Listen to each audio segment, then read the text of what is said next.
दोस्तों, आप लोग देख सकते हैं मेरा बहुत तबीयत खराब है। मैं सदर में गई हूँ, सदर से आई फिर भी आराम नहीं है। चेहरा आप लोग देख सकते हैं कैसा हो गया सूझ के।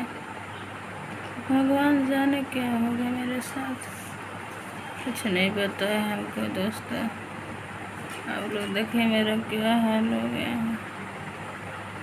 देखो, सदर से आ जाए हैं, कल फिर जाएंगे दिखाने। हेलो दोस्तों, मेरा तबीयत बहुत खराब है। आज मैं सदर गए दिखाने के लिए, तो सुबह बुलाया है।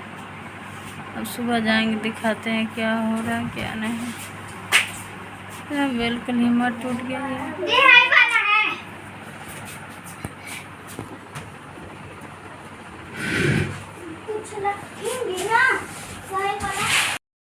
तो आप लोग देख सकते हैं कि कितनी लंबी लाइन लग चुकी है। मैं 8 बजे फाइनली आ चुकी हूँ सदर में, और बहुत लंबी लाइन लग चुकी है। तो हम देख रहे हैं कि रिपोर्ट मिल रहा है कि नहीं मिल रहा, जांच हो पा रहा है कि नहीं।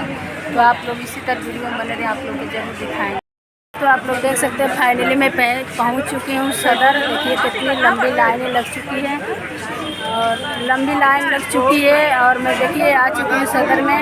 और देखते हैं रिपोर्ट में क्या निकल रहा क्या नहीं। तो आप लोग इसी तरह वीडियो में बने रहे, लास्ट वीडियो में दिखाएंगे आप लोग के।